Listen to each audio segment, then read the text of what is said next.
Whispers from the Anatolian Plateau. The night settles quietly and the world around you fades into a hush of gentle stillness.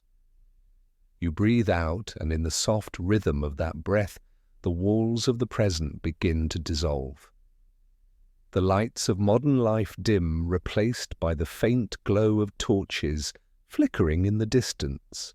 Tonight you are traveling far beyond the horizon of memory to the high, windswept plateau of ancient Anatolia, nearly 4,000 years ago, where the forgotten empire of the Hittites once rose and ruled with bronze and brilliance. You find yourself looking out across a vast, rugged land, the heart of what we now call Turkey. Cold winds sweep across the stony ridges, carrying the scent of pine and dust. In the valleys, rivers carve through the earth, twisting like silver threads beneath a sky as old as myth.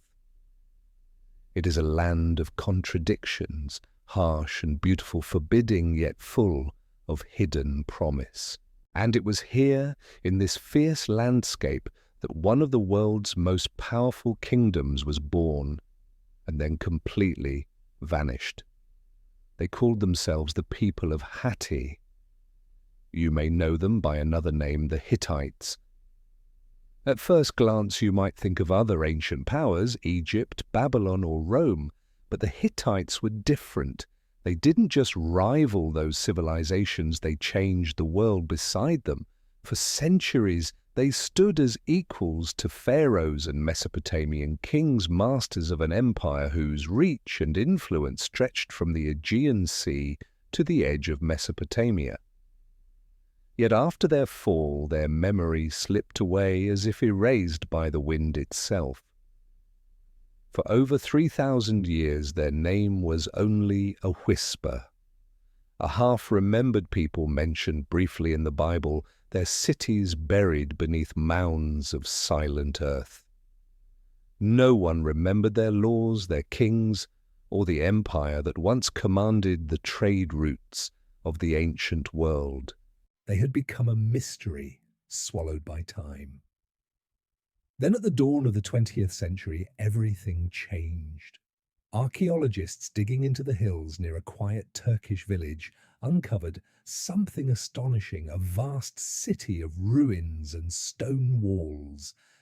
And within those ruins, thousands upon thousands of clay tablets covered in wedge-shaped marks. Cuneiform, writing the language of kings.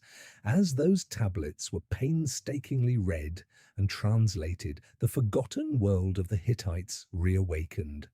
Their words returned to life, their wars, their treaties, their hymns, and their laws all preserved like echoes trapped in clay. And so the story begins, not with grand palaces or armies, but with merchants. Long before the Hittites called this land their own, Anatolia was a patchwork of small, independent city-states. These cities thrived on trade and ambition. And from far beyond their borders, across the great plains of Mesopotamia, came visitors, the Assyrian merchants of Ashur. They were clever, organized, and endlessly patient, building a vast trading network that reached deep into the Anatolian interior. At the heart of this network was a city called Kaneš. Imagine it narrow streets bustling with caravans, merchants, counting silver by lamplight, donkeys braying beneath heavy sacks of goods. The air smelled of wool, bronze, and spice.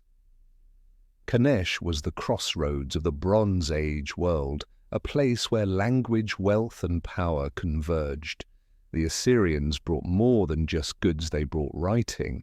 The cuneiform script they used for their ledgers and contracts became the first written language in Anatolia.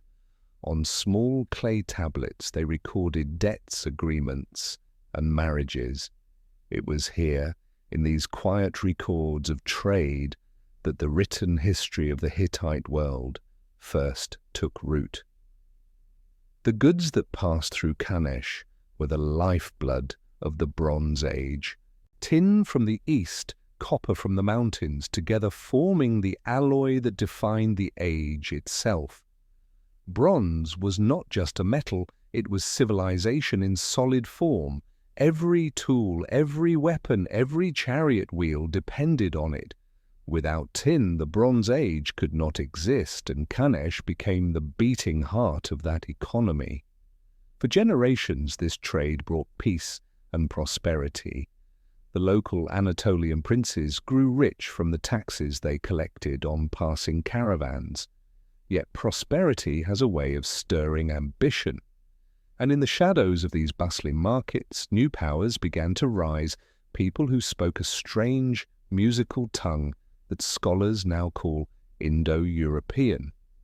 They were outsiders, newcomers to Anatolia, but they adapted quickly, blending their customs with those of the land they entered. No one could have guessed that from among these restless hill chieftains would emerge a dynasty destined to forge the first great empire of Anatolia. As the centuries passed, tensions grew. The once peaceful trade colonies became targets for conquest. Wealth drew warriors as flame draws moths. The fragile peace of the Karums began to crumble, and the Assyrians, those shrewd, weary merchants, packed up their ledgers and left retreating back toward the safety of their homeland. But the damage was done. The city-states of Anatolia had tasted both the riches of trade and the allure of power, and among them rose a king whose ambition would shatter the old world and set the stage for a new one, a king from a small city called Kushara, whose name would echo down the ages as the first true unifier of the Hittite lands. His name was Pithana, and behind him stood his son Anita, a prince whose bronze sword and ruthless will would carve a new destiny for the plateau. So now, as the winds rise over the empty valleys of Anatolia, you can almost hear the faint, distant clatter of hooves, the rumble of chariots, and the spark of bronze against bronze. The world of merchants and traders is about to fall to the world of kings and conquerors, and as the fires of Kaneš burn in the night, you find yourself at the dawn of an empire, a kingdom born of ambition, forged in war, and remembered only by the whispers buried beneath the stones. The bronze arrow rise of the old kingdom. The world of traders and gentle prosperity has vanished. The caravans that once wound their way across the Anatolian plateau now lie silent, their roots broken by fire and ambition. You stand amid the ashes of Kaneš, the marketplace of the Bronze Age, where the scent of cedar and silver has given way to the acrid sting of smoke. From the south a new wind rises, carrying with it the iron breath of war. It is around the year 1750 BC, and in this moment of unraveling peace, a new voice claims the land a king named Pithana, ruler of the small, fierce city of Kushara. His people are different from the old Anatolian tribes. They speak a language that will one day echo across the Western world, an early tongue of the Indo-European family, and with it they bring the instincts of conquerors. You can almost see his army, now disciplined lines of bronze-armed men, their faces set against the cold dawn. They descend upon the plateau. Like a storm, their leader's ambition burning brighter than the torches that light their path. The merchants of Kaneš never saw it coming. Under the cover of night, the soldiers of Kushara swept down upon the city, silent and swift. The clay tablets would later record the moment in words spare, but unforgettable Pithana, king of Kushara, took Nesha in the night. Nesha, known also as Kaneš, the richest city in Anatolia, was no longer a haven of trade, but the prize of a warrior king. The Assyrians fled or were enslaved, their ledgers and seals abandoned. The quiet hum of commerce was replaced by the clang of swords against temple gates. And in that single act, the course of Anatolian history changed forever. From the rubble of Kaneš Pithana forged something new, a vision of unity of kingship that reached beyond the walls of any single city. He gathered his conquered territories under one rule, binding them not by trade or tribute, but by authority. In the echo of his victories, the first faint outlines of a Hittite state began to emerge. But it was not Pithana who would shape this fragile power into an empire. That role would fall to his son, a man of ruthless brilliance remembered by history as Anita. Anita inherited his father's ambitions but magnified them 100-fold. He saw the fractured plateau not as a landscape of scattered cities, but as a chessboard waiting for conquest. His rule was defined by relentless motion, campaign after campaign, victory after victory, until all of central Anatolia bent beneath his will. One by one the old city-states fell Zalpa Purushanda, and others now lost to time. Each conquest brought wealth, slaves, and prestige, but Anita wanted something far greater: immortality. His greatest act of defiance and domination came when he turned his gaze toward a formidable rival, the fortified city of Hattuša. It was powerful, proud, and well-defended, a symbol of everything that had resisted Kushara's rise. Anita marched against it without hesitation. The siege was brutal. The defenders fought with desperate courage, hurling stones and arrows from the walls as the attackers battered the gates. But the outcome was inevitable. When the sun finally rose over the smoking ruins, Hattuša was no more. Anita did not simply destroy the city, he erased it from existence. Standing before its shattered walls, he pronounced a curse that would haunt the Hittite heartland for generations. I destroyed the city in the night. I sowed weeds upon its ground. Whoever after me rebuilds this city, may the storm god strike him down. It was both a warning and a boast. In that curse, Anita declared himself the absolute master of Anatolia, the chosen of the storm god, the wielder of divine favor. And yet, as so often in history, the curse itself became prophecy's seed. For centuries later, another king would rise, and in a bold act of defiance, he would rebuild Hattuša and make it his capital, daring the wrath of the gods and the shadow of Anita's words. But that story lies ahead. For now, Anita's victories had set the foundations of the old kingdom. The scattered city-states of Anatolia were no longer independent. They were bound together beneath a single ruler, a single will, and a single language. The Hittite identity began to take shape. Warriors of bronze worshippers of the storm god-keepers of treaties and oaths. Still, the seeds of instability were already being sown. Anita's empire was forged through conquest, but not yet sustained by unity. Beneath the surface of victory, rival lords simmered with resentment, and within his court ambition whispered among his heirs. For a time, Anita ruled as if divine, his name carved into blades and temple stones.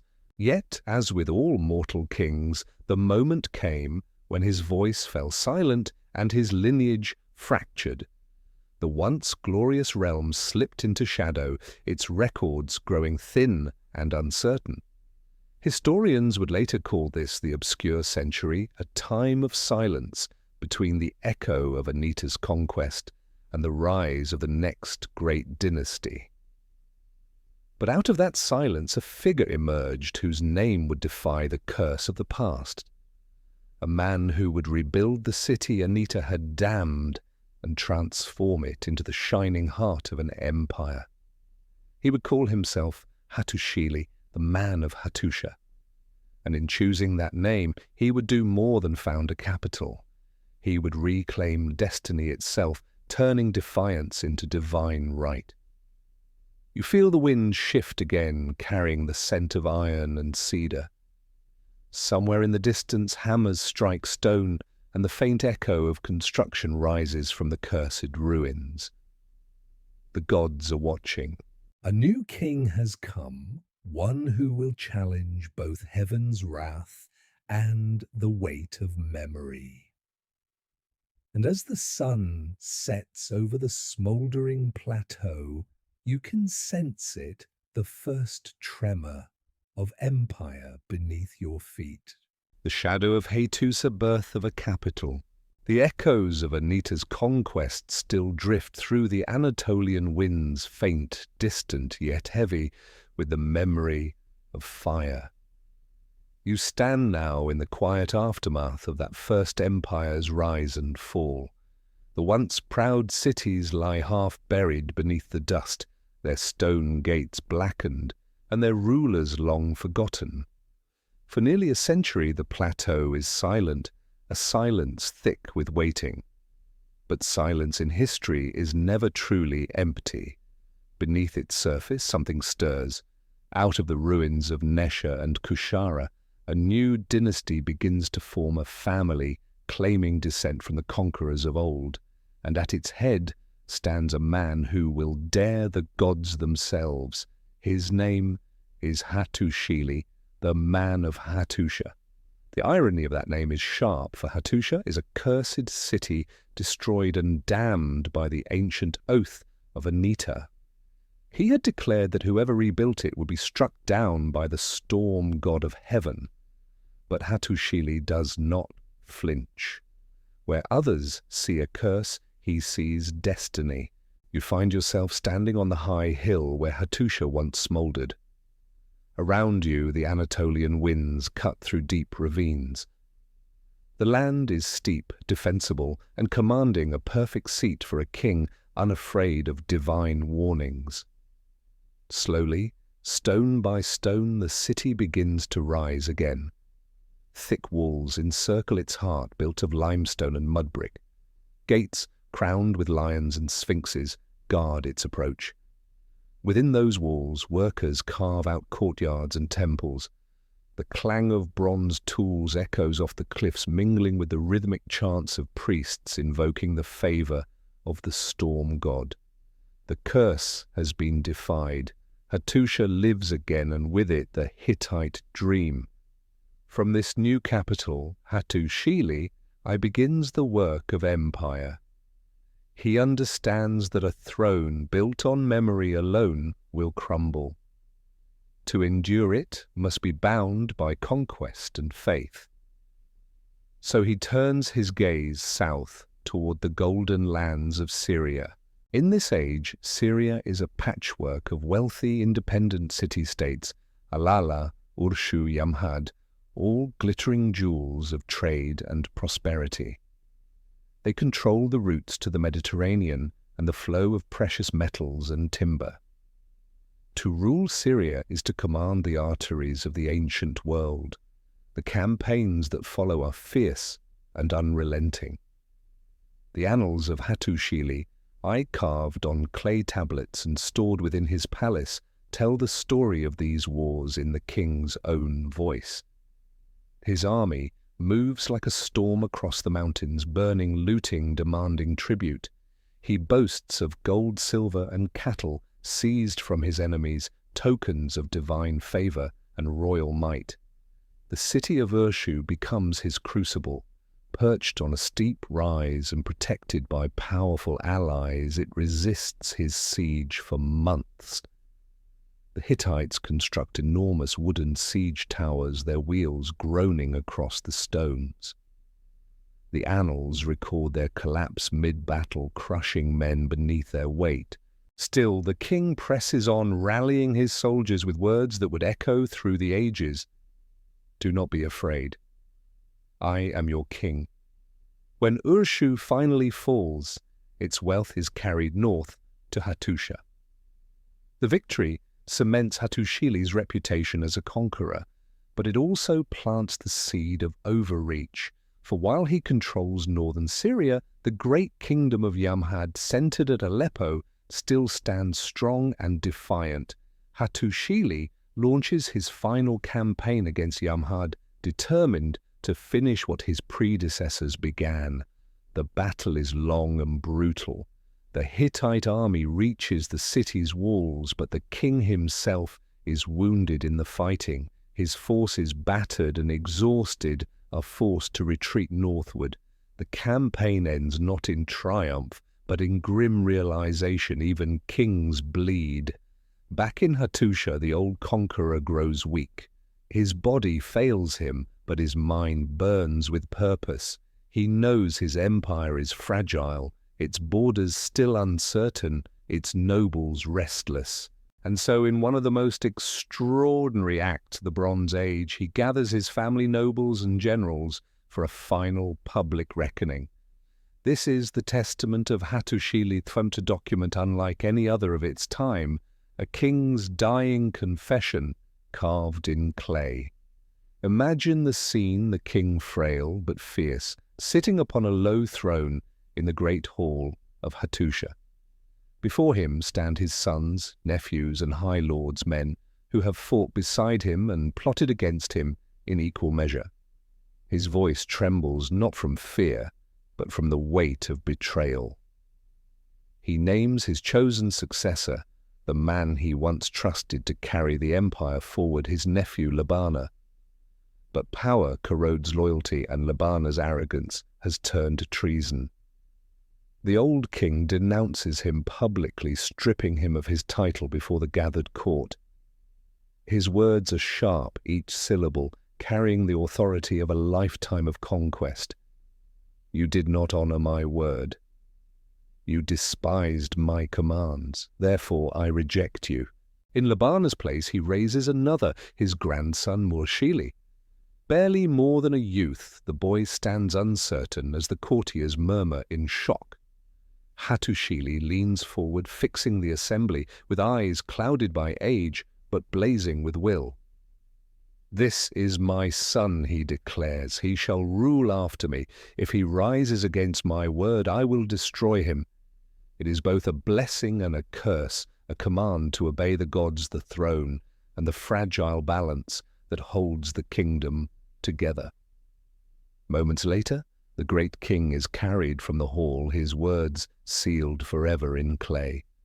Outside, the winds rise again, sweeping across the plateau and into the deep valleys where his armies once marched. In the days that follow, Hattušili dies, leaving behind an empire still finding its shape, and a successor burdened by both divine favor and impossible expectation. The throne passes to Muršili, the boy king of Hattusa. Under his reign, the Hittites will march farther than any army of Anatolia has ever dared. They will cross deserts, rivers, and the walls of Babylon itself. The old king's dream of empire will finally come true, but at a terrible price. You can almost hear it now, the drumbeats echoing through the corridors of Hattusa, the preparation of horses, the clatter of bronze armor being strapped in place. The young king is ready. And as the winds of Anatolia shift once more, you sense it, the calm before the thunder. The next march will not stop until the very heart of Mesopotamia trembles. The king's curse and the sack of Babylon. The winds of Hattusa carry the weight of prophecy tonight. You stand once again among the palace walls, their torchlight flickering against carvings of storm gods and lions. The air is colder now, heavy with destiny. The old king Hattušili is gone, and in his place sits a young man upon the throne, Muršili, his adopted grandson. He is barely more than a boy, yet already the fire of ambition burns within him as fiercely as it once did in the founder of the city. His inheritance is both a crown and a curse, for Hattušili's victories remain unfinished, and his failures, especially his wound, before Aleppo linger like an opened scar.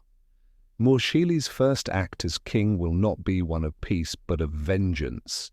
The banners of Hattuša rise once more, bronze gleams beneath the morning sun, as the Hittite army gathers at the city gates. You can almost hear the rumble of their chariots, the measured thud of their march.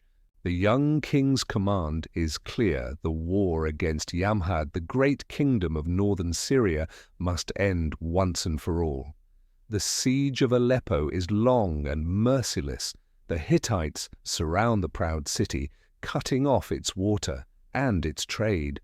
For months, the defenders resist their archers raining arrows from the high walls, yet Muršili does not yield.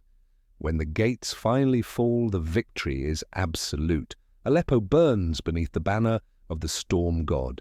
The conquest of Yamhad secures for the Hittites control of the Syrian trade routes, the arteries of the Bronze Age world. Wealth flows north to Hattusa. The king's name is spoken with awe across the Near East, yet as he surveys his new dominion, Muršili's gaze drifts farther still beyond Syria, beyond the deserts, to a land whispered of in reverence and fear. Babylon. The very name glows like gold in the imagination of every ancient ruler. It is not merely a city. It is the heart of civilization, the home of Hammurabi's code, the seat of the gods Marduk and Zapanitu. To even dream of marching upon it is madness. Babylon lies hundreds of miles away, protected by deserts, river valleys, and the prestige of divine kingship. No foreign army from the north has ever dared such a thing, but Muršili dares. He sets out on an expedition that seems impossible, a deep thrust into the Mesopotamian plain, far from his homeland and supply lines. Scholars still debate his reasons. Was it greed for the treasures of the world's richest city? Was it a divine command, a test of favor from the gods? Or was it something simpler, a young king's desire to prove himself worthy of the throne he had inherited? Whatever his motive, the march becomes legend. Across endless plains and scorching deserts, the bronze wheels of the Hittite chariots grind on. The soldiers' sandals split on the rocky ground, their water skins dry under the burning sun. You can almost feel the weight of exhaustion pressing upon them, yet the promise of glory drives them forward. And then one morning, they see it, the distant shimmer of Babylon's walls rising from the plain, gilded by the dawn.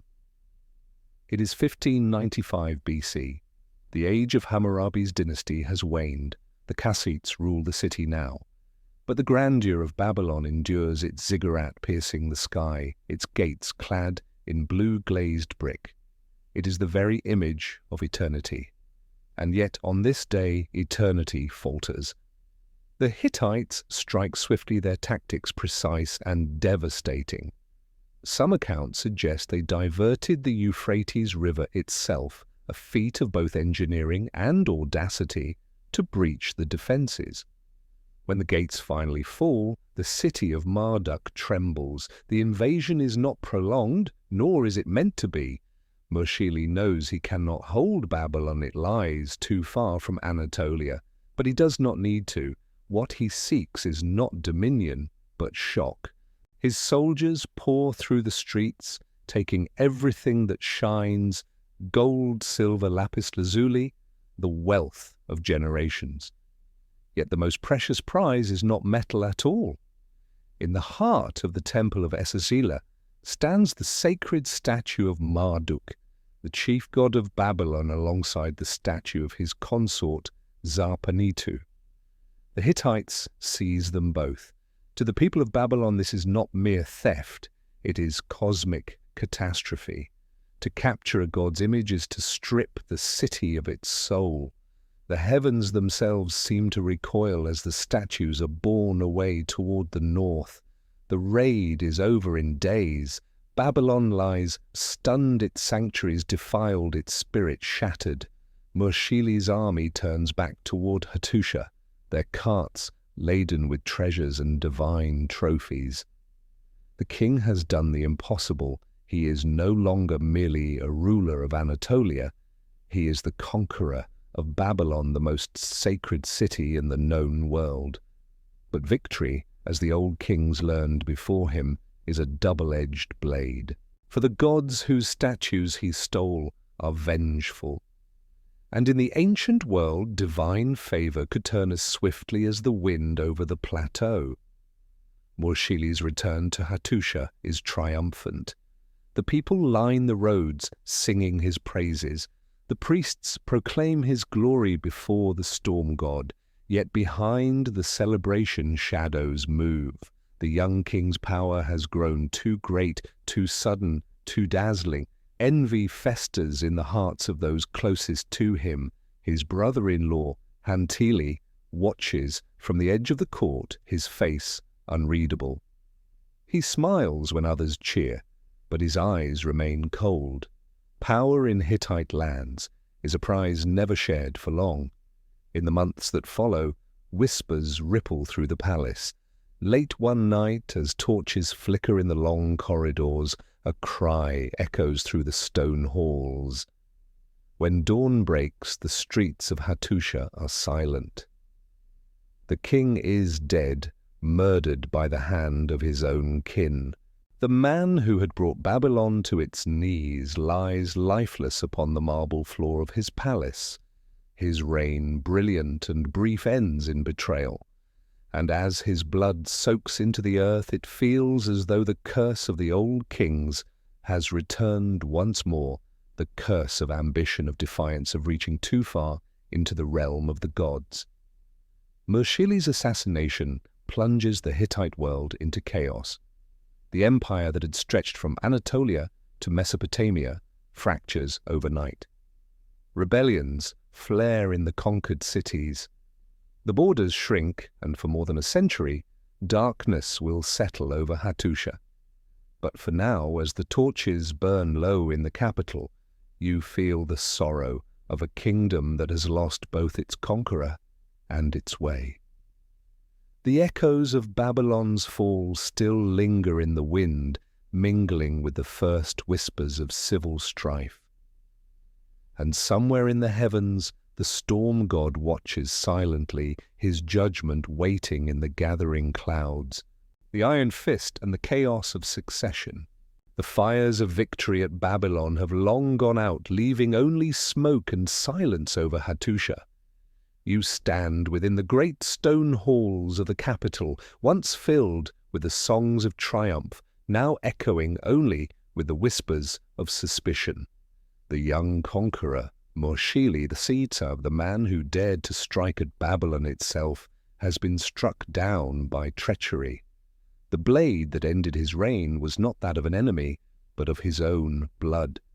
The assassin is his brother-in-law, Anatolian, a man of the royal court, patient, cunning, and hungry for power.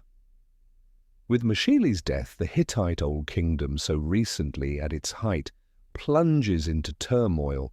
For centuries to come, the royal annals will record this act not as a mere murder, but as a king's curse, fulfilled. The gods had warned that no man should defy divine order, and yet the line of defiance continued. You can almost feel the cold stillness that follows. The throne of Hattuša stands unsteady, its seat still stained by blood. The empire that once stretched across Syria begins to fracture. Rebellions erupt in Aleppo and along the trade routes that Muršili once conquered. In distant lands, the Hittite name once feared is now whispered as a memory fading into the sand. Anatolian seizes the throne, his hands trembling, not from guilt, but from the burden of legitimacy. He rules not as a conqueror, but as a survivor, yet the gods do not favor him. His reign is haunted by unrest and internal strife. The royal house that Pithana Anita and Hattušili built with sword and storm begins to devour itself from within. Assassination follows assassination. One coup topples another. The nobles of Hattusa, once bound by loyalty, turn upon each other like wolves. Kings rise and fall in rapid succession, each one more desperate than the last. Zidanta kills Hantili. Amuna kills Zidanta. Blood for blood, the chain of betrayal winds on without end. For more than a century, the once mighty empire of the Hittites falls into chaos. Historians call it the Dark Age or the Middle Kingdom, a time when the torch of Hattusa flickered weakly against the storms of ambition. The royal archives grow thin. The voices of the scribes fall silent. The great walls of the capital crumble from neglect. Beyond those walls, enemies gather.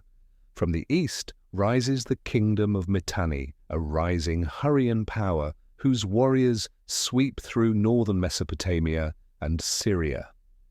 The Mitanni seize the cities once held by the Hittites, cutting off trade routes and imposing their own gods and kings upon the land. To the west, the Gazga tribes descend from the mountains, raiders who strike and vanish into the forests, their attacks unpredictable as thunder. And within the heart of the empire, the people suffer. Farmers abandon their fields, merchants fear the open road. Even the priests begin to question whether the storm god still watches over Hattusa or whether he has turned his gaze elsewhere. You can almost imagine wandering the streets of the capital in this time, doors bolted temples, silent the once mighty city, now hollow and weary. The power of the sword has failed to bring peace. The strength of bronze has been undone by envy and fear. But from this darkness, one figure begins to emerge, a king not remembered for conquest or for war, but for wisdom and restraint. His name is Telepinu. Unlike his bloodthirsty predecessors, Telepinu is not a man of impulsive violence. He is a reformer, a ruler who understands that the survival of the kingdom depends not on armies but on law. He knows that chaos cannot be slain with a blade. It must be bound with order. And so he turns not to the battlefield, but to the writing table. He summons his scribes and nobles and begins to dictate what will become one of the most extraordinary documents in the history of the Bronze Age, the Edict of Telepinu. The edict is both confession and command, a long lament for the bloodshed of the past and a blueprint for peace. In it, Telepinu recounts the crimes of his ancestors, the murders, the betrayals, the coups. He names them one by one, not to glorify them, but to show the ruin they brought upon the realm. He then establishes a new law of succession. From that day forward, the throne will pass in strict hereditary order, first to the son, then to the brother, and only then to the next male relative. The days of assassination and ambition are over. The divine favor of the gods, Telepinu, declares will rest only upon a king chosen by law, not by bloodshed. Imagine the scene within the royal hall as the edict is read aloud, the nobles standing in silence, the air thick with the memory of every murder they have witnessed or committed, the clay tablets oppressed, the words sealed for eternity. The king's voice is steady, his tone both sorrowful and resolute. He knows he cannot undo the past, but perhaps through reason and faith he can stop the future from repeating it. For the first time in generations, the kingdom begins to stabilize. The endless conspiracies slow the court's quiet. Though Telepinu's power is limited and the Mitanni still threatened from afar, his laws plant a seed, a belief that the Hittite throne is not merely a prize to be seized, but a sacred trust to be inherited. In time, that belief will save the nation. As you listen to the fading echoes of his words, you can sense a shift, a subtle, almost imperceptible turning of the tide. The Hittites are not yet reborn, but they have stopped their fall. The storm that raged within their palace walls begins at last to ease. Outside, the winds of Anatolia move softly through the ruins. The gods seem to watch in silence. The iron fist of war has failed, but the steady hand of law begins to heal the wounds of a kingdom nearly lost. And as the fires of the old order dim, you feel the first faint warmth of renewal. The Bronze Age still has centuries to run, and within those centuries lies another rise, one that will bring the Hittites not only back from obscurity, but into the golden light of empire once more. For soon, from the highlands of Anatolia, a new generation will rise. New kings will take up the chariot reins, their armies marching once again toward the horizons of Syria and beyond. The storm God's favor once lost will return. And in that rebirth, the world will remember the name of Hatti once more. The Hittite rebirth rise of the new kingdom. The night of chaos has ended, and in its silence something ancient begins to stir once more upon the Anatolian plateau. The Hittite kingdom, long broken by treachery and division, breathes again softly at first, like the faint crackle of embers beneath the ashes of a forgotten fire. You can almost feel it, the air growing warmer, the wind carrying whispers, not of despair, but of renewal. Telepinu's edict carved in clay has steadied the throne. The storms of murder and ambition have calmed, leaving behind a fragile peace. But peace, as history so often shows, is never the end of a story. It is merely the quiet before the next great awakening. And in the centuries that follow Telepinu's rule, the Hittite heartland slowly begins to heal. The fields near Hattuša are tilled once more, the temples open their doors, the songs of the priests rise again to the heavens, calling upon the storm god to bless the land that had once turned its face away from him. By the mid-15th century BC, the world has changed. To the south, Egypt has entered its imperial zenith under the warrior pharaohs of the 18th dynasty. To the east, the Mitanni dominate northern Mesopotamia, a formidable power with swift chariots and Hurrian gods. To the west, Mycenaean kings rise in Greece, their palaces glittering above the Aegean. And in this renewed world, the Hittites prepare to re-enter history, not as a fractured people, but as an empire reborn. You find yourself once again upon the roads that lead to Hattuša. The city that once crumbled in neglect now gleams in strength. Massive stone walls enclose its heart gates, adorned with lions and sphinxes, watch from every corner, and within the grand temples hum with offerings and chants. The capital, perched high among the ridges and cliffs of Anatolia, seems eternal, an island of stone in a sea of hills. This is the dawn of the new kingdom, and the kings who now rule from Hattuša will lift the Hittite name to heights it has never known before. The first of these rulers is Tudalia the Fai, a man both cautious and ambitious. He understands that the age of small wars is over. The Hittites must now face empires. His reign marks the return of strategy and diplomacy to Anatolia. Tudalia strengthens alliances, rebuilds fortresses, and reorganizes the army into disciplined units of infantry and chariotry. You can almost hear the rhythmic clang of metal as armorers forge bronze helmets and sharpen spearheads. The Hittite chariot, once a symbol of the old kingdom's glory, is redesigned, lighter, faster built for maneuverability. Each carries a three-man crew, a driver, a shield-bearer, and an archer. Together they form a machine of precision and fear. Under Tudalia's command, the Hittite army marches south into Syria, reclaiming cities lost to the Mitanni. The campaign is hard, but the spirit of conquest has returned. The tablets from this period record victory after victory, written in proud, deliberate lines of cuneiform, and yet as the king grows older, he senses that what he has built still stands upon uncertain ground. The borders expand, but the Mitanni remain powerful.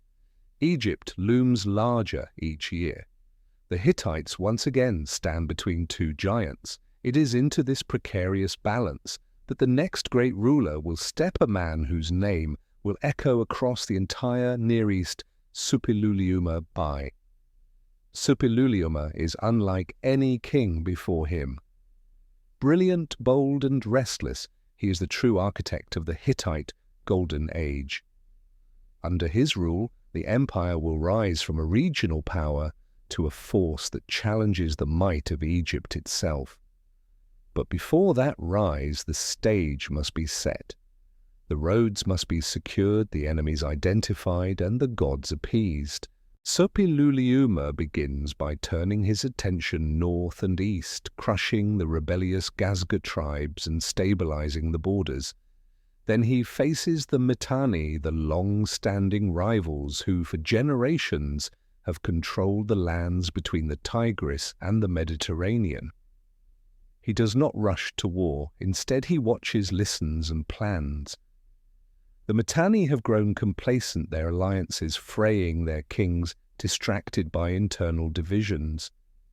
Suppiluliuma waits for the perfect moment to strike.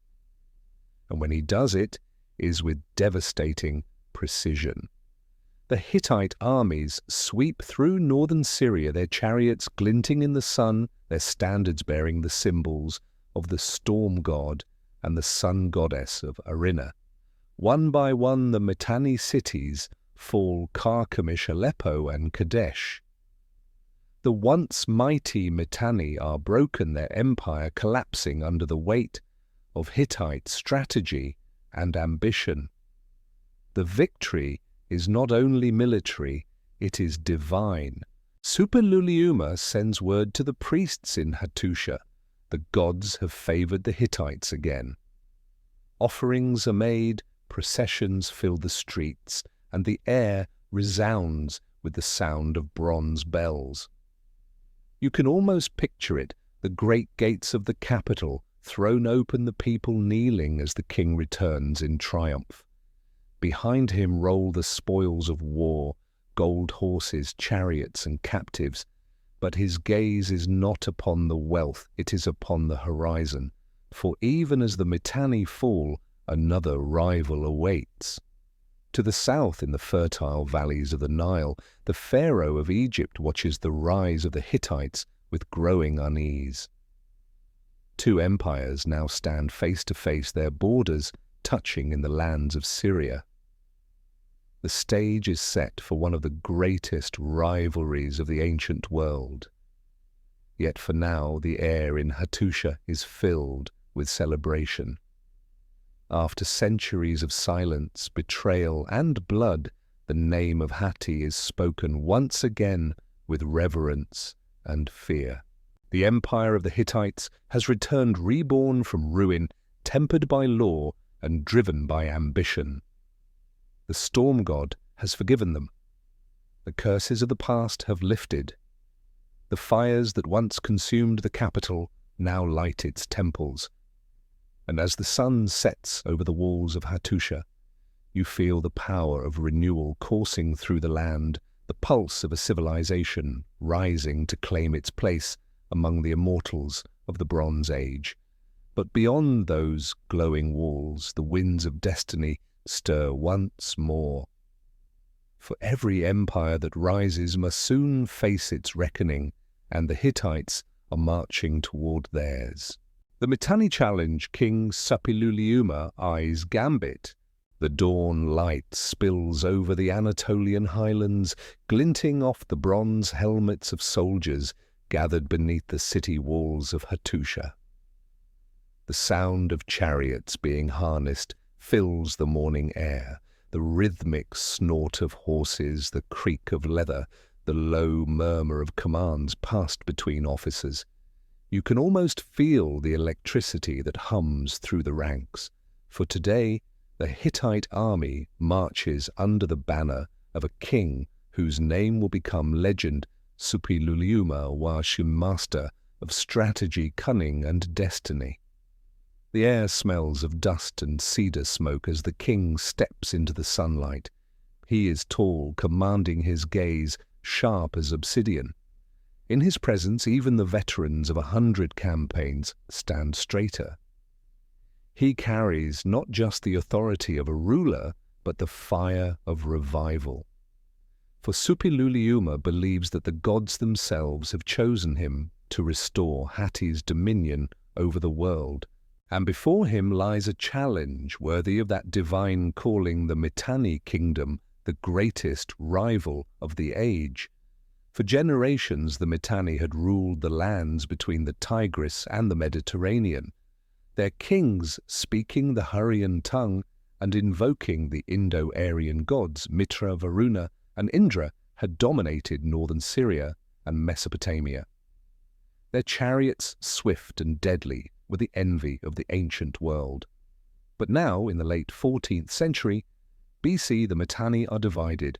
Rival claimants struggle for the throne, and their once mighty alliance begins to crumble. Suppiluliuma watches patient and deliberate. He knows that empires fall not when they are attacked, but when they are already hollow within. And so before he unsheathes his sword, he sends his spies, his emissaries, and his gifts. The Hittite scribes record how he wrote to Mitanni princes and governors promising friendship to some threatening others, playing each faction against the next. The Mitanni civil war deepens. Suppiluliuma waits no longer. The storm god's time has come. You can hear the drums echo across the hills as the Hittite host begins its march. Chariots roll forward in columns, bronze fittings flashing in the sun. Behind them, ranks of infantry carry spears, axes, and curved swords. The army moves with purpose, not like raiders or opportunists, but like the hand of fate itself. They descend through the Taurus mountains into the plains of Syria, striking with precision and speed. The Mitanni cities fall one by one, Carchemish, Aleppo, and eventually Kadesh, the crossroads of the world. The old enemy collapses under the weight of its own weakness. But Suppiluliuma does not simply destroy, he builds. For every city that surrenders, he installs loyal governors, men bound by oath to him and to the storm god of Hatti. He knows that the sword wins empires, but the treaty preserves them. And so even as his armies conquer, his scribes are busy drafting agreements, carving oaths into clay tablets. In his royal annals, Suppiluliuma boasts with restrained pride, "I conquered the lands of Aleppo and Carchemish. I placed my sons upon their thrones." The enemies of Hatti became her servants. Imagine standing beside him on the walls of Aleppo, looking out over the plains. The horizon is vast, dotted with the smouldering ruins of the fallen cities. Yet the king's gaze is already elsewhere. He is not satisfied. The Hittite heart beats with renewed power, but the world beyond still beckons. And to the south lies Egypt, the only rival left who can claim to match his empire's glory. But for now, diplomacy comes first. Suppiluliuma reaches out to the pharaoh through a series of envoys and letters, careful to gauge Egypt's strength after years of internal turmoil following the reign of the heretic King Akhenaten. The Egyptian court, distracted by succession struggles and the fading light of the Amarna age, barely notices the storm rising in Anatolia. The Hittite king uses this moment to expand further east, securing territories as far as the Euphrates. The lands that had once belonged to Mitanni now kneel to him. His empire stretches from the Aegean shores to the edges of Mesopotamia. In Hattusa, the temples blaze with offerings. The priests chant hymns of gratitude to the storm god, the sun goddess, and the 1,000 deities of Hatti. The city is alive with celebration, the air thick with incense and music. For the first time in centuries, the Hittites have become what their ancestors dreamed of, lords of a true empire. Yet even in victory, Suppiluliuma is restless. His mind is sharp, always turning, always questioning. He knows that every triumph sows the seeds of the next challenge. The gods grant power, but they also test it, and the test will come not in battle, but in the form of a letter, one that will shake the thrones of both Hatti and Egypt. One evening, as twilight settles over the capital, a royal messenger arrives bearing a sealed tablet written in Egyptian cuneiform. The letter is addressed to "My lord, my brother, king of Hatti." Suppiluliuma's translators gather by torchlight to decipher its contents. The words are astonishing. It is from a queen of Egypt recently widowed. Her husband, the pharaoh, is dead, and she has no son to succeed him. In her desperation, she writes to the king of the Hittites with a request that defies all precedent. They say, "You have many sons. Send me one. He shall be my husband, and he shall be king of Egypt." The letter bears no name, but history will remember her as Dakamunzu, the widow of Tutankhamun. Suppiluliuma listens in silence, his eyes narrowing as the words are read aloud. Around him, his advisers murmur in disbelief. To send a Hittite prince to Egypt to rule on the Nile itself would mean uniting two of the greatest powers of the Bronze Age. It could be the crowning glory of his reign, or the trap that ends it. For a long moment the king says nothing. The torches flicker, the shadows deepen, and the storm god statue looms above the throne, its gaze unblinking. Finally, Suppiluliuma speaks. "If this is true, it is no small thing, but if it is false, then we send my son to his death." He turns the letter in his hands, the wax seal catching the light. The empire he has built trembles on the edge of a decision that will change history. And as the winds sweep over the plateau outside Hattusa, you can almost hear them whisper through the stones, carrying both triumph and foreboding. For in the heart of victory, the gods of fate are stirring once again. The Egyptian correspondent's Amarna's secret. The flicker of torchlight dances across the stone walls of the royal palace at Hattusa. The air is heavy with incense, and the low murmur of courtiers fades to silence as the great king Suppiluliuma enters his council chamber. In his hand he carries a clay tablet, the seal of Egypt still pressed into its surface. You can almost hear the crack of the wax, breaking the scrape of stylus on clay as the scribes translate the words that will ripple across the ancient world. It is the same letter that arrived days before, written by the Queen of Egypt, still cloaked in mourning, her words trembling between sorrow and desperation. "My husband is dead," she writes. "I have no son. They say you have many sons. Send me one. He shall be my husband, and he shall be Pharaoh." The courtiers shift uneasily. The Hittite generals exchange looks of disbelief. Never in history has such a request been made, a foreign queen asking for a Hittite prince to rule beside her upon the throne of the Nile. It is unthinkable, it is dangerous, and it could change everything. Suppiluliuma listens as his scribes read the letter again, his expression unreadable. Around him the light catches on gold and bronze on the faces of his commanders, some astonished, others suspicious. The Egyptian queen they know is desperate. Her name is not written in the letter, but history will remember her as Ankhesenamun, the widow of the boy king Tutankhamun. She is surrounded by scheming nobles and priests who fear foreign influence. To reach across the desert to the king of Hatti for help is both her last hope and her greatest risk. The Hittite king leans back in thought. His empire now stretches across the lands once held by the Mitanni. His victories have made him the master of northern Syria. Yet here is a chance to extend his reach even further, to join the blood of Hatti with the blood of Egypt. To send a prince to marry a queen would be to unite the two greatest powers of the Bronze Age, but it could also be a trap. Cautious Suppiluliuma sends an envoy first, a trusted official named Hattusa Ziti, to verify the truth of the queen's plea. Days turn into weeks. The envoy's path cuts across the mountains of Anatolia, down through the deserts of Syria, and finally into the green valley of the Nile. The world beyond Hatti watches and waits.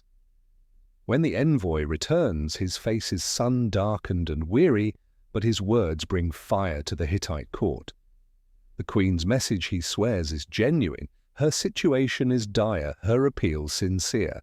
The pharaoh's death has left Egypt leaderless, and its great officials, the likes of Ai and Horemheb, are seizing power in the vacuum.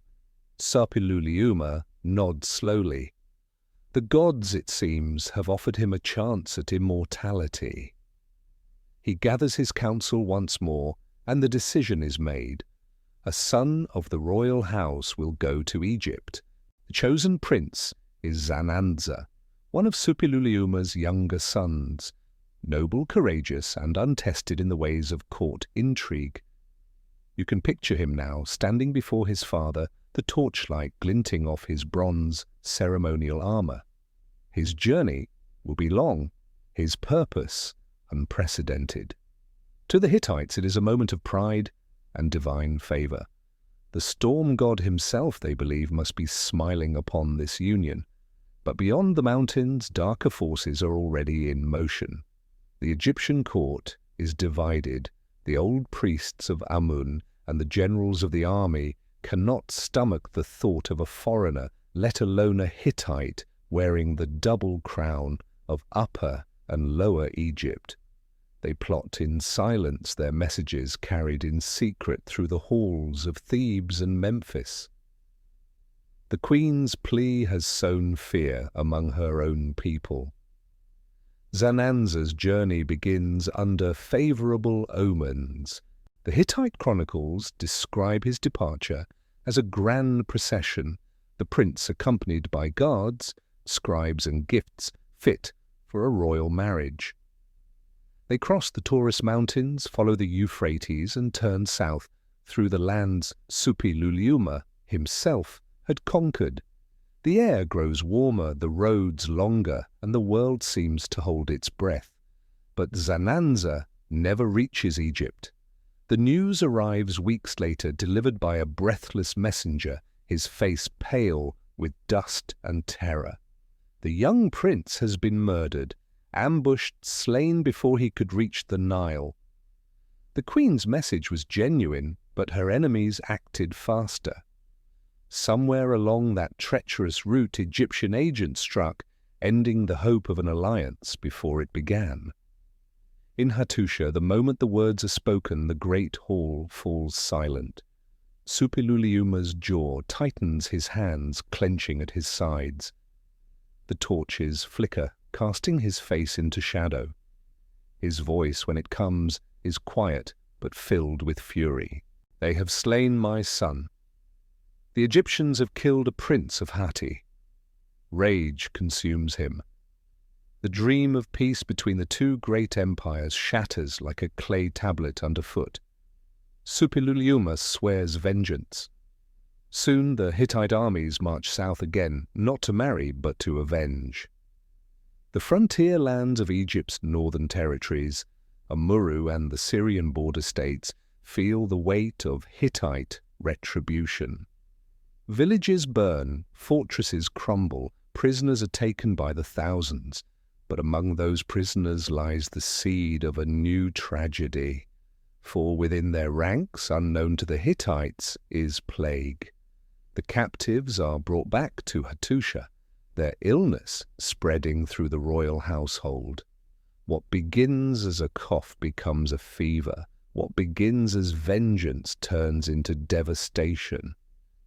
The tablets that survive from this period tell of a mysterious sickness that sweeps through the empire.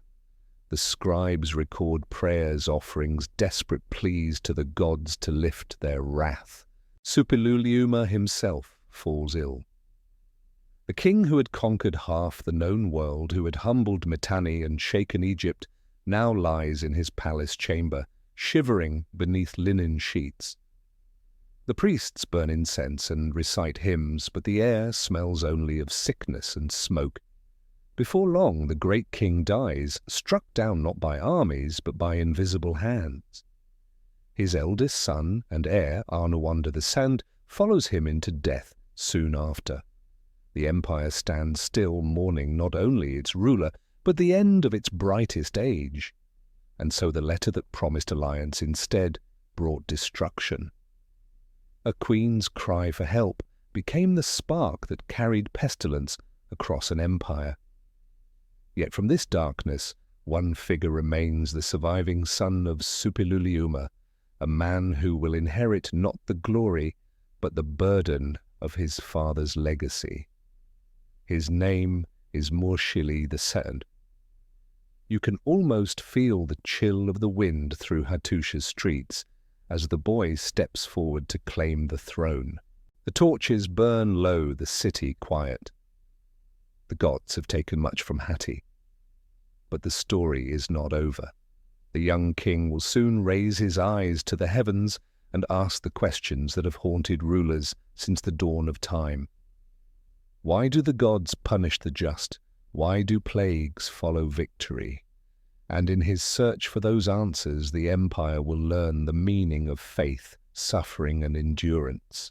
The plague and the son of Suppiluliuma, the palace of Hattuša, lies wrapped in silence. Smoke from the incense urns curls through the halls like mourning veils, the air thick with the smell of cedar and ash. Outside, the autumn winds sweep over the ridges of Anatolia, cold and relentless, carrying with them the distant toll of temple bells. You stand within the royal city, and though the stones are the same, the spirit of the place has changed. The empire that Suppiluliuma built stands wounded. His armies once thundered across Syria and the Euphrates, but now the streets of Hattuša echo, not with triumphal parades, but with the soft, rhythmic chanting of priests praying for mercy. For death has come to the Hittite land not by sword nor siege, but by plague. It began as so many disasters do with victory. The Egyptian captives brought home from Suppiluliuma's wars spoils of vengeance for the murder of Prince Zananza, carried with them more than gold and grain. Among them spread an invisible curse. At first the signs were small, a cough here, a fever there. Then the sickness moved through the barracks, the temples, and the royal court itself. The king fell ill. Suppiluliuma, the conqueror of Mitanni, the avenger of his son, was struck down by the very prisoners of his triumph. His eldest son, Anatolian II, inherited the throne only to follow his father into death within a single year. The double blow left the empire shaken, leaderless, and afraid. And now in this haunted stillness, a new king steps forward, a young man named Muršili II, the last surviving son of Suppiluliuma. He is barely more than a youth, his face solemn beyond his years. The weight of empire rests upon his shoulders, though the empire itself seems to crumble beneath him. The plague has not ceased. The people look to their king for deliverance, and Muršili, though still learning the language of power, turns not first to his generals, but to his gods. You can almost see him kneeling before the great statue of the storm god, his head bowed low, his voice trembling between faith and despair. O storm god of Hatti, he prays, my father sinned, and the guilt lies heavy upon us. The plague devours my land, have mercy. These words, recorded on clay tablets and known to history as the plague prayers of Muršili II, still echo across the centuries. In them, the young king lays bare his grief, his confusion, and his belief that the divine and human worlds are bound together in justice. To understand the plague, he believes one must first understand guilt, and so he begins to investigate. The priests scour the archives of the temples, unrolling ancient scrolls and reading the annals of past kings. They look for the moment when Hatti first angered its gods. The scribes record their findings with somber precision.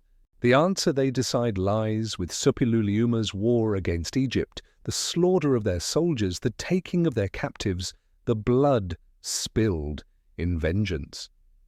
The king's vengeance, they conclude, brought divine wrath. The plague is not a mere illness, it is punishment. Muršili takes their words to heart. He orders sacrifices to every god in the Hittite pantheon. Cattle and sheep are offered, gold and incense fill the altars, processions of priests move through the streets, chanting hymns into the night. The young king himself walks barefoot to the temples, his royal robes trailing through the dust. He confesses the sins of his father, of his people, and of his ancestors. Yet the plague does not cease. The gods, it seems, are silent. Imagine the feeling of helplessness that must have haunted the palace. The corridors echo with whispers of fear, servants afraid to touch the sick guards, unwilling to enter the inner chambers. The air smells of smoke and sweat. The sound of coughing fills the night. Even the scribes who once chronicled wars and victories now record only death. But Muršili endures. His reign, though born in tragedy, becomes one of remarkable steadiness. He learns to balance faith and reason, prayer and power. While the priests plead for divine forgiveness, the young king turns to the practical work of survival. He reorganizes the administration of the provinces, sends grain to the famine-stricken lands, and rebuilds the alliances his father's wars had strained. Slowly the borders begin to hold again. The Syrian cities, once lost to rebellion, return to Hittite control. Trade resumes, though cautiously.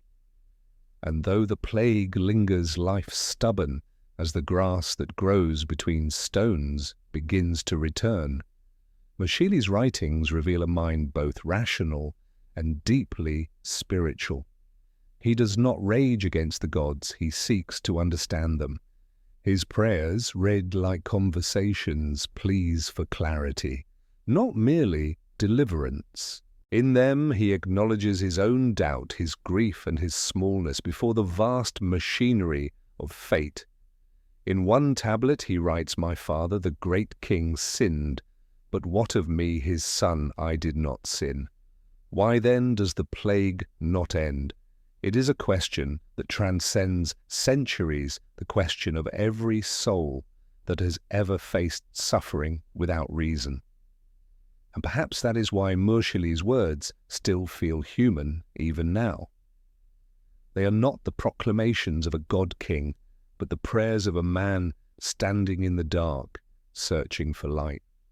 In time the plague does fade, whether through natural waning or divine mercy, no one can say. But the scars it leaves upon the Hittite people remain. The memory of it shapes their faith, their politics, and their sense of fragility. They have learned that even kings can fall, that empires can tremble, and that the gods' favor is as fleeting as the wind. When Muršili finally grows older, he becomes not a conqueror like his father, but a shepherd of survival. His reign steadies the empire and restores its soul. His prayers, preserved in clay, become part of Hittite ritual for generations, a reminder that strength without humility leads only to ruin. Outside, the storms of Anatolia continue to sweep across the mountains. The city breathes again, the temples hum with life, and the sun returns to the walls of Hattuša. But you can still sense the echo of those days, the quiet dread of the plague years, and the courage of a young king who dared to speak to the gods not as their equal, but as their son. And as the light of evening fades across the capital, you can almost hear his final prayer, soft as wind through the stones. Let the wrath be lifted, let life return, and may the name of Hatti endure. Storm over Kadesh, the chariot clash. The world of the Bronze Age stands poised between empires. To the south, beneath the golden sun of the Nile, Egypt flourishes under the warrior pharaoh Ramesses II, a ruler whose ambition burns as brightly as the desert sky. To the north, among the wind-carved ridges of Anatolia, the empire of Hatti endures beneath the iron hand of Muršili II's heirs. The long years of plague have passed, and the Hittite heartland breathes once more. But the gods of history are never content with peace. They whisper again of conquest. And soon two great kings, Ramesses of Egypt and Muršili II of Hatti, will drive their armies toward the city of Kadesh, a fortress standing like a jewel along the Orontes River. It is a city both strategic and symbolic, guarding the trade routes between Mesopotamia and the Mediterranean. To possess it is to command the crossroads of the world. The year is around 1274 BC, and as you listen you can almost hear it, the distant rumble of thousands of hooves, the clash of bronze on bronze, the coming storm of chariots. The Hittite king Muršili II, son of Muršili, is a man of calculation. He has learned from his father's humility, but he carries his grandfather's fire. He moves his court from Hattuša to a new capital in the south, closer to the Syrian frontier, to better command his armies against Egypt. From there, he gathers his allies, the princes of Aleppo, Carchemish, and Ugarit, all bound by oath to the storm god and to the king of Hatti. His spies report that the pharaoh himself is marching north with 4 divisions of Egyptian soldiers, tens of thousands of men, each carrying banners of falcons, bulls, and jackals. Ramesses' young and proud dreams of restoring Egypt's fading glory by crushing the Hittites once and for all. Muršili prepares his trap. The plains near Kadesh stretch wide and golden, bordered by the river's silver curve. There, beneath the heat of the Syrian sun, the Hittite king hides his army behind the hills, more than 3,000 chariots each one, a masterpiece of bronze and wood, driven by the finest warriors of the north. They wait in silence, the horses restless, the air heavy with the promise of violence. Far to the south, the Egyptian army approaches, weary from the march. Ramesses, misled by false reports, believes the Hittites are still far away. He sets up camp on the river's west bank, confident and unprepared. Then, as the dust settles around the pharaoh's tents, the horizon erupts. The Hittite chariots pour forth from behind the hills like a tidal wave of bronze and thunder. Their wheels churn the earth, their lances flash in the sunlight, their war cries pierce the desert air. The Egyptians, caught unready, scatter in chaos. The first division crumbles under the shock. The chariots crash through the camp, overturning tents and trampling soldiers beneath hooves and wheels. For a moment it seems the empire of the Nile will be broken. The Hittites roar in triumph, sweeping through the enemy ranks. The banners of Egypt fall, and even the pharaoh himself is nearly caught in the storm. But Ramesses is no ordinary king. In the chaos of battle he mounts his chariot and charges straight into the fray, his horses foaming, his armor shining like the sun. He rallies his men with words that will echo for centuries. I am Ramesses, mighty in valor. Not one among you shall stand before me. The Egyptians reform around him, driving back the Hittite advance. What follows is a clash, unlike any other in the Bronze Age, a swirling tempest of chariots, spears, and dust. Bronze wheels grind against one another. Horses scream. Arrows darken the sky. The Hittites, exhausted and far from their supply lines, begin to falter. Their momentum slows, their ranks break. The Egyptians counterattack, pushing them toward the river. By sunset, the field of Kadesh is littered with broken chariots and fallen men. Neither side claims true victory. The Hittites hold the city itself, but the Egyptians hold the field. The cost in lives is immense. When the sun finally sinks behind the Orontes, the battle is over. The pharaoh calls it triumph, the Hittite king calls it survival, but history will remember it as the greatest chariot battle the world has ever seen. Thousands of war machines clashing in a storm that shook the ancient earth. In the years that follow, both empires lick their wounds. The Hittites rebuild their fortresses and reaffirm their alliances across Syria. The Egyptians carve their victory into the walls of their temples, telling the story of Ramesses the Great, the god-king who faced the storm alone. Yet both know the truth, neither one and neither can destroy the other. And so after decades of tension and bloodshed, something extraordinary happens. The kings of Egypt and Hatti, once enemies bound by hatred, begin to write to one another as brothers. Their letters, still preserved on tablets, are cautious, at first measured words of respect and negotiation. Then at last comes peace.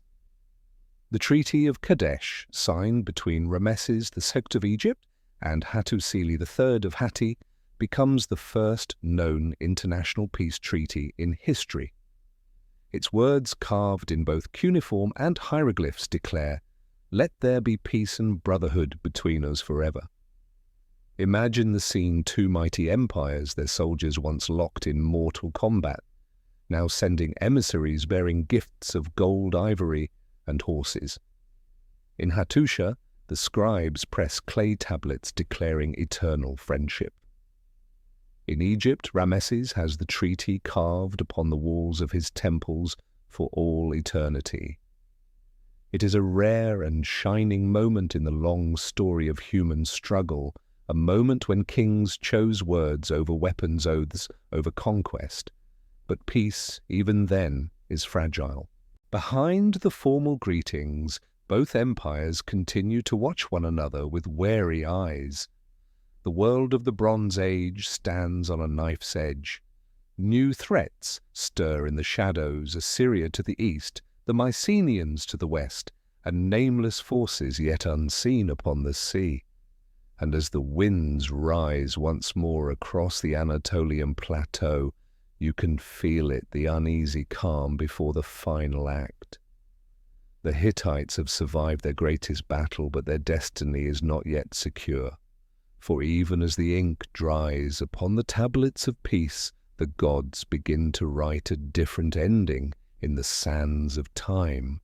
The great peace empire of silver and clay, the thunder of chariots has faded, the dust of Kadesh has long since settled into the soft gold soil of Syria, and in its wake the two greatest empires of the ancient world, Egypt and Hatti, have done something rare, almost miraculous. They have chosen peace. You can almost feel it in the air above the Anatolian plateau, the stillness after centuries of turmoil, the gentle hum of a world momentarily at rest. In the city of Hattuša, the scribes gather under torchlight, their styluses poised over wet clay. They are not recording conquest or the oaths of defeated kings. Tonight they are inscribing a treaty, a promise, carved not in blood, but in words. The Treaty of Kadesh, forged between Pharaoh Ramesses II and King Hattusili, the third of Hatti, is more than parchment and ink. It is a vision of order restored, of diplomacy elevated to the level of divine duty. In carefully chosen lines of cuneiform, the Hittite scribes record, "There shall be peace and brotherhood between us forever. Never shall one act with enmity toward the other. If another enemy rises, the one shall come to aid the other." The same words translated into Egyptian hieroglyphs are carved into the temple walls of Karnak and Luxor, where they gleam beneath the hot sun for all to see. 2 languages, 2 empires, 1 declaration of peace. It is the oldest surviving peace treaty in human history, and its echoes will reach far beyond the age of bronze.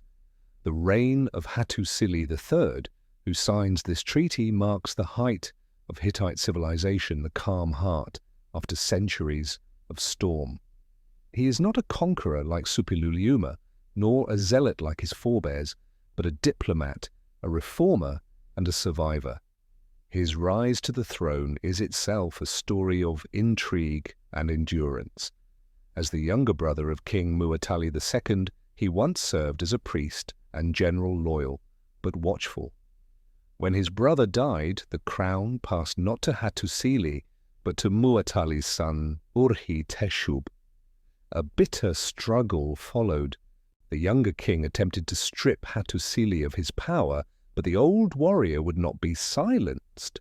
In a civil war fought not only with swords, but with letters and alliances, Hattusili seized the throne, exiling his nephew and claiming the title of Great King.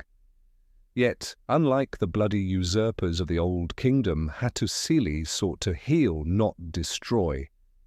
His rule would be remembered for restoration, for bringing stability to a land weary of revenge. He begins with rebuilding. The walls of Hattuša are repaired and expanded, stretching over the hills in massive loops of stone. The gates, Lion, Sphinx, and King's Gate, are renewed with carvings of divine guardians. Within the city, temples bloom like stars, each one dedicated to a different god.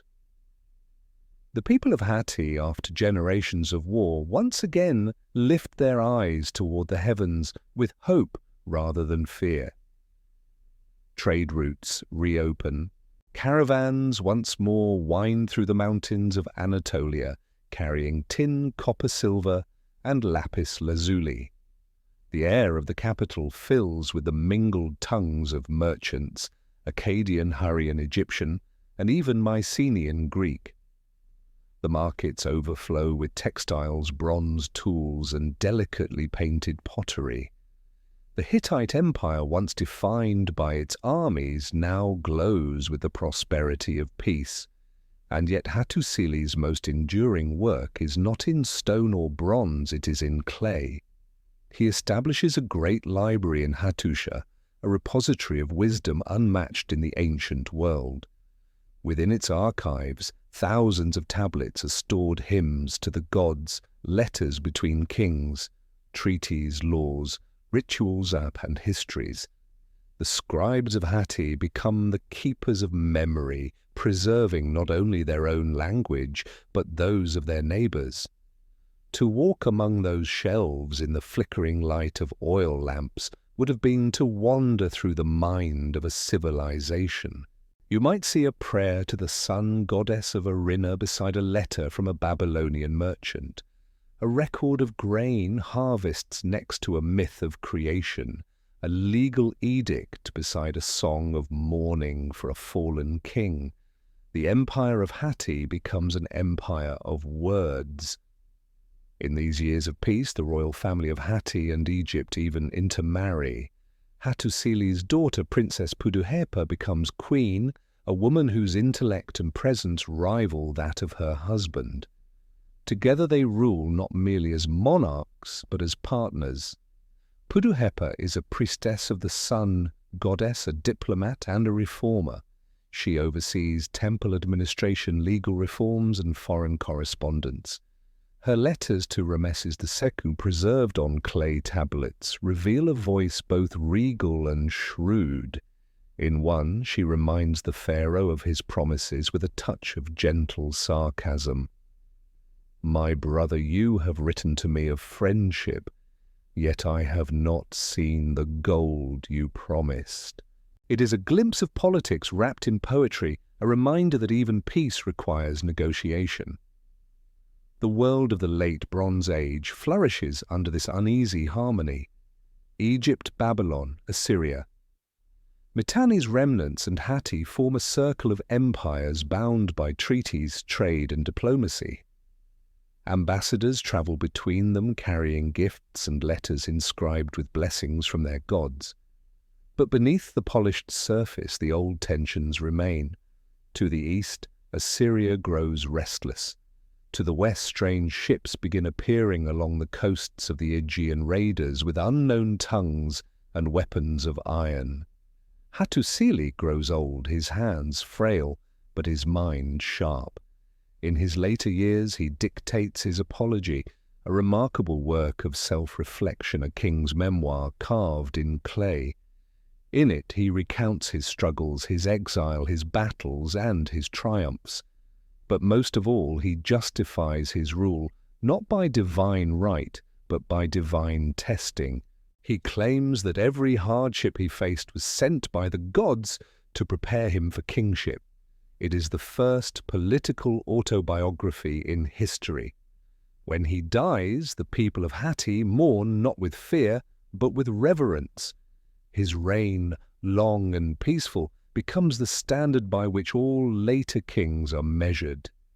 The empire he leaves behind stands at the height of its power, rich, orderly, and wise. And yet if you listen closely beyond the hymns and the sounds of festival drums, you can hear another kind of rhythm, the quiet ticking of fate. The Bronze Age, magnificent and fragile, is nearing its twilight. The empires of clay and silver stand proud, but the first whispers of iron and fire are already moving in the west. The gods have given peace to the sons of Hatti, but peace like empire is never eternal. The twilight of empire, the iron shadows. The winds that sweep across Anatolia have changed. They no longer carry the songs of triumph or the chants of peace from the temples of Hattuša. Instead, they whisper of cold things, of uncertainty, of famine, of unseen ships upon the western seas. The Hittite Empire, once bathed in the golden light of diplomacy and divine favor, now stands at the edge of its long twilight. You find yourself once again on the walls of Hattuša, high above the valleys of central Anatolia. The air is sharp and thin. From here, the heart of the empire seems eternal, its massive gates still crowned with lions, its temples still smoking with offerings. Yet beneath that image of permanence you sense it, the slow unraveling, quiet and patient, like the fraying of an old tapestry. It begins not with invasion, but with change, the kind that comes creeping invisible at first. Across the world, the Bronze Age itself begins to falter. Trade routes that once bound empires together start to crumble. Tin from Afghanistan, copper from Cyprus together, the lifeblood of bronze, all grows scarce. Without them, weapons, dull tools break, and kingdoms weaken. And then there are the people. They come from the west and the sea, their origins a mystery. To the Egyptians, they will one day be known as the Sea Peoples, a coalition of wanderers, raiders, and displaced tribes. To the Hittites, they are ghosts on the horizon ships with curved prows and iron blades, moving swiftly along the coasts of the Aegean. No one yet understands what they are or where they come from, only that they leave ruin in their wake. The first warnings reach Hattuša during the reign of Tudaliya IV, grandson of Hattusili III. He's a king of learning and piety, a builder of temples, a dreamer who believes that devotion can hold back the tide. His monuments rise proudly across the empire sanctuaries to the storm, God at Yazilikaya palaces adorned with reliefs of divine processions. He tries to preserve the glory of his ancestors to strengthen what remains. But the world outside his borders grows darker. To the east, Assyria stirs no longer a vassal state, but a new and hungry power, armed with disciplined soldiers and ambition as hard as iron. To the west, the Ahiawa, the Mycenaean Greeks, grow restless. Once trade partners, they now raid and plunder their ships, striking along the Anatolian coast. The old balance of the Bronze Age, held for centuries by treaties and divine oaths, begins to shatter.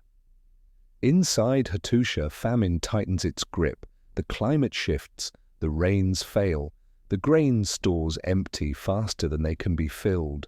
The once rich fields of the Halis River basin turn pale beneath the sun. The clay tablets of this time, scratched by weary scribes, record desperate pleas to neighboring lands. There is famine in the land of Hatti. Send us grain that we may live. From Egypt, the pharaoh responds, sending shipments of barley and lentils across the Mediterranean, a gesture of friendship that recalls the old treaty of peace. But even the Nile cannot feed two empires. The food arrives too late, too little.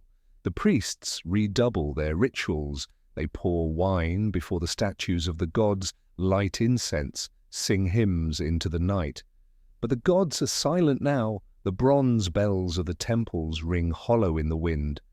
Still Tudaliya refuses to yield. He reforms the army, reinforcing the frontier cities of Kaneš and Hattusa. He fortifies the sacred sanctuary of Yazilikaya, a vast open-air temple carved into the living rock. There in procession, the gods of Hatti are immortalized, weathered faces of deities marching toward eternity. If you walk among them, you can still see their outlines. Today the storm god, Teshub, the sun, goddess, Hepat, their son, Sharuma, embracing the king.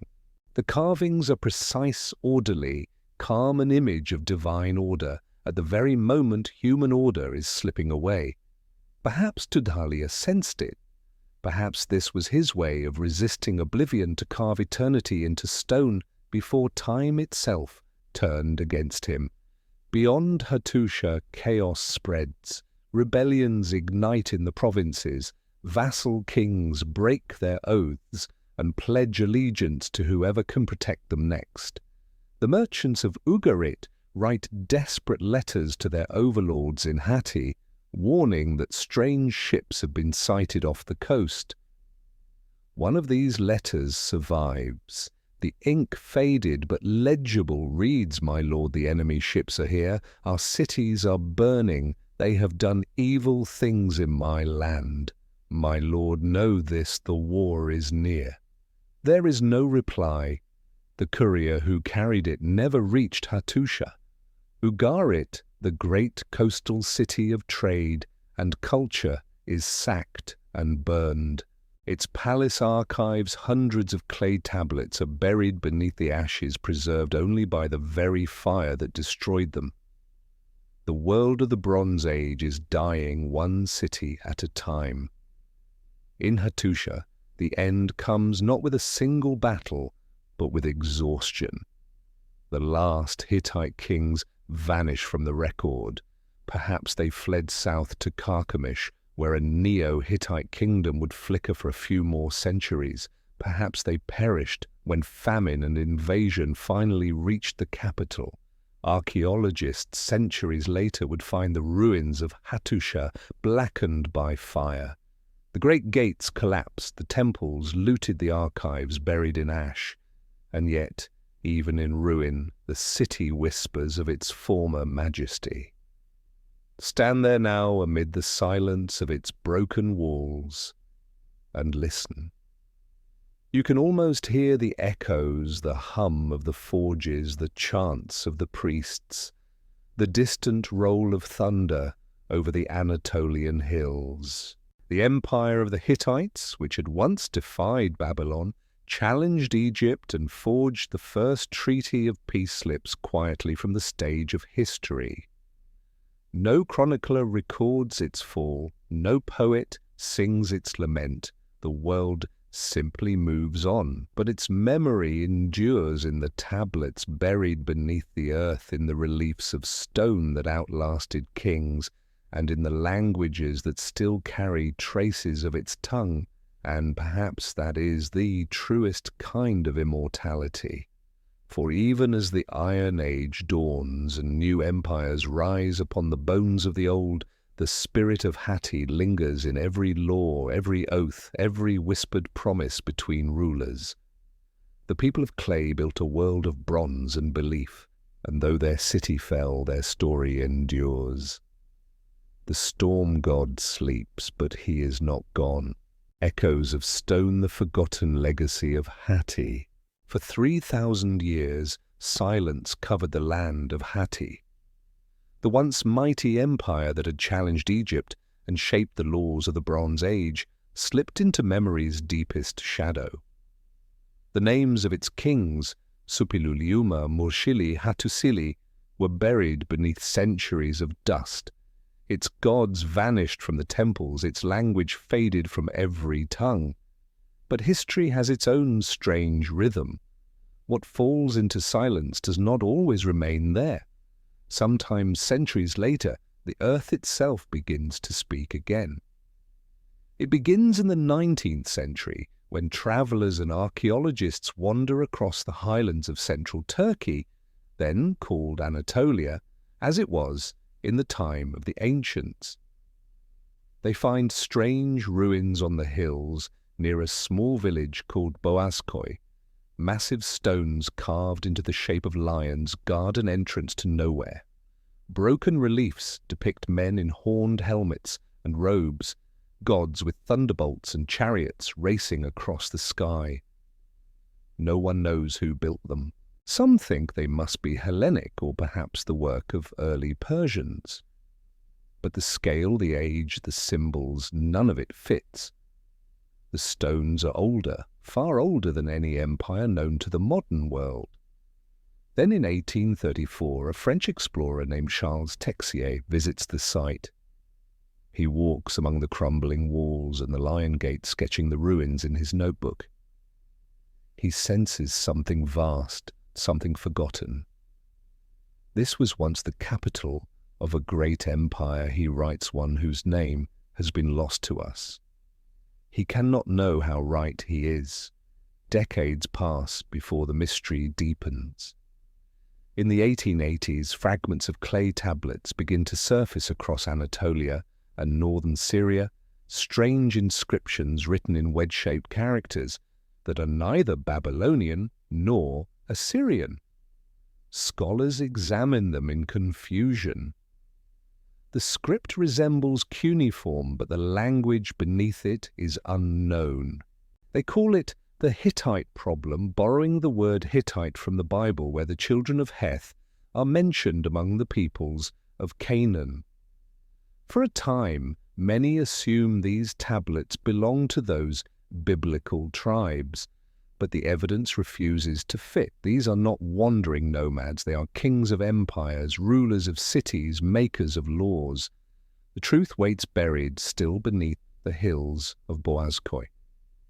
In 1906, a German archaeologist named Hugo Winkler leads an expedition to the site. His team begins to dig, and almost immediately the past begins to awaken. Beneath layers of rock and soil, they uncover walls, temples, and archives. and then they find them thousands of clay tablets perfectly preserved in the dry earth, each one etched with that same mysterious script. Day after day, the discoveries grow, royal decrees, treaties, prayers, hymns to gods no one has spoken to in 3 millennia. The site is indeed a capital, vast and monumental. Winkler realizes he has found the lost city of Hattuša, the heart of an empire forgotten by time. The clay tablets are sent to scholars across Europe. Among them is a Czech linguist named Bedřich Hrozný, who devotes his life to deciphering the unknown tongue. For years he studies the strange markings, comparing them to other Indo-European languages, Latin, Greek, Sanskrit. Then, one winter evening in 1915, he makes the breakthrough that will unlock a vanished civilization. He reads a line aloud, Ninda an ezateni, watar ma ekuteni. Bread you eat and water you drink. It is the moment the dead begin to speak again. The language of the Hittites, an Indo-European tongue, written in cuneiform, is reborn. Within years, scholars can read the prayers of kings, the laws of their courts, the treaties of their diplomats.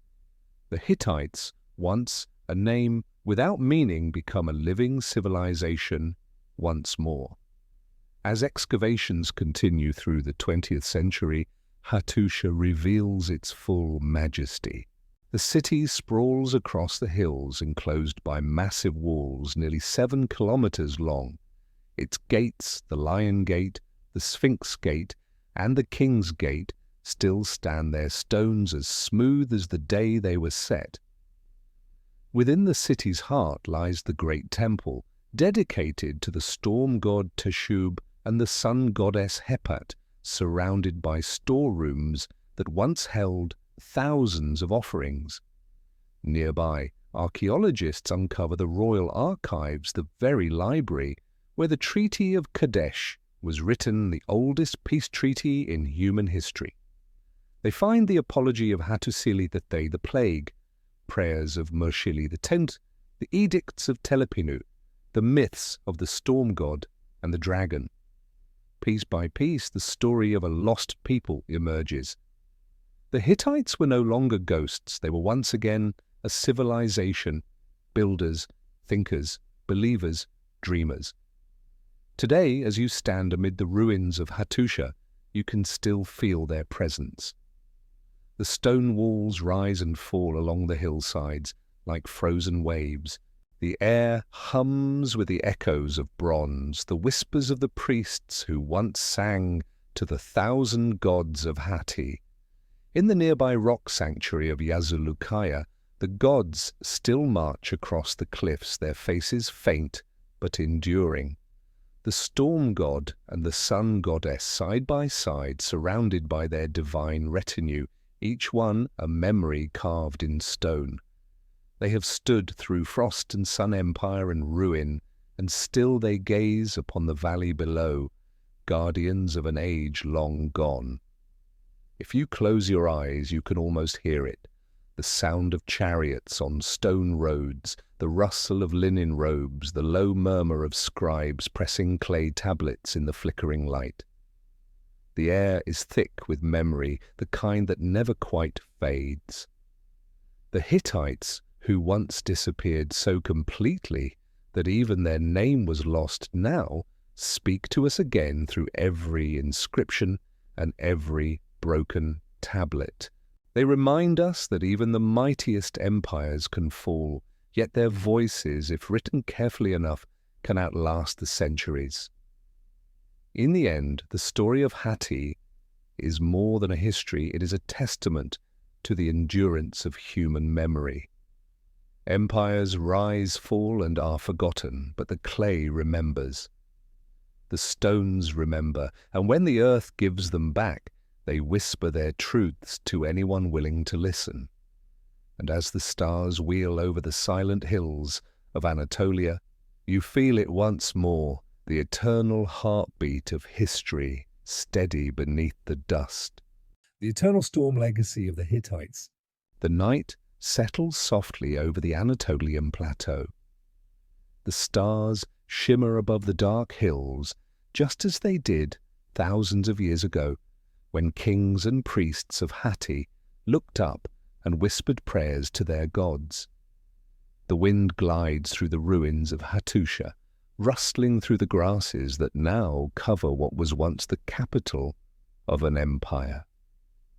You stand there in the quiet, feeling the hush of eternity, and realize you are listening to history breathe. It is hard to imagine now that this lonely landscape was once the beating heart of a Bronze Age superpower. That here, in these same valleys, chariots once thundered down the roads, temple bells rang across the hills, and messengers rode out with clay tablets sealed in the names of kings. The Hittites, once forgotten, now rediscovered, were not merely conquerors. They were visionaries who shaped the ancient world in ways still felt today. They bridged East and West faith and law, sword and scripture. When you look closely, you see their legacy scattered across time like fragments of gold beneath the dust. It was the Hittites who first turned treaties into sacred oaths, their promises witnessed by gods and carved forever into clay. They believed words could be as powerful as weapons, and that honor once spoken bound nations as tightly as bronze chains. The Treaty of Kadesh, the first peace treaty in human history, stands as proof, a testament that even among warriors there could be wisdom. It was the Hittites who understood the fragile balance between man and the divine. Their world was not ruled by a single god, but by 1,000. Storm gods and sun goddesses, river spirits and mountain deities all had their place in the order of creation. Every stream had a soul, every storm a voice. To them the universe was not conquered by might, but sustained by harmony. It was the Hittites who wove the first threads of diplomacy through the tangled web of empires. They spoke in letters instead of lances, forging marriages and alliances with Babylon, with Egypt, with the lands of Syria and Canaan. Their scribes wrote not only in their own language, but in Akkadian, the language of the world's earliest diplomacy, so that their words could travel across mountains and seas. And it was the Hittites who left behind a record of conscience. Kings like Muršili II did not only boast of victories, they confessed their doubts, their sins, their grief. In their prayers carved in cuneiform we hear not just power, but humility. We hear human voices reaching upward, asking the same questions that echo still in our own hearts. Why do the innocent suffer? Why do the gods grow silent? What endures when all else falls? Their empire did not last. Few ever do. But the memory of their wisdom did not die. It simply slept, waiting for the earth to give it back. When archaeologists uncovered the tablets of Hattuša, they found not only the laws and battles of a vanished world, but something far rarer, its soul. The Hittite kings called their realm the land of 1,000 gods, and in many ways that name outlived them. It speaks of a world vast and diverse, where the sacred was woven into every act of life, into every stone, laid every oath, spoken every storm endured. And perhaps that is why even now, standing among their ruins, you feel something more than loss.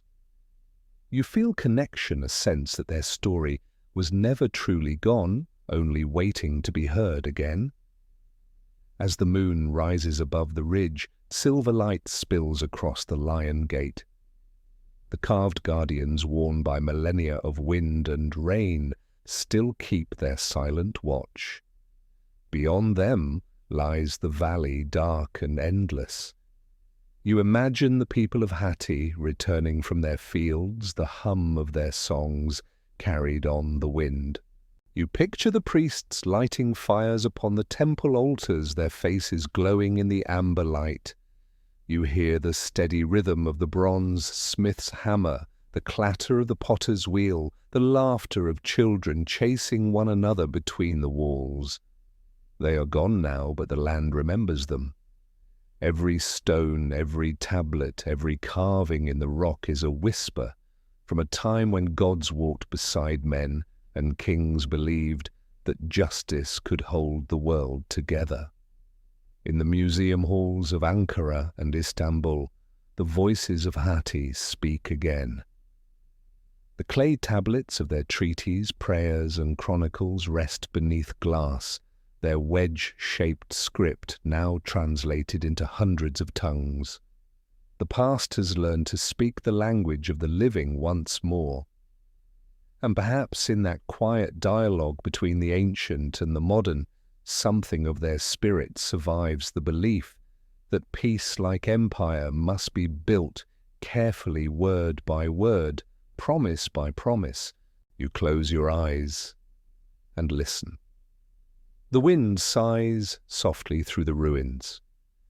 It is the same wind that once carried the scent of cedar from the workshops of Kaneš, the same breeze that cooled the chariots before battle, the same breath that fanned the altars of the gods. Somewhere in that wind you can almost hear a voice, the voice of the storm god, deep and patient, murmuring over the hills of Anatolia.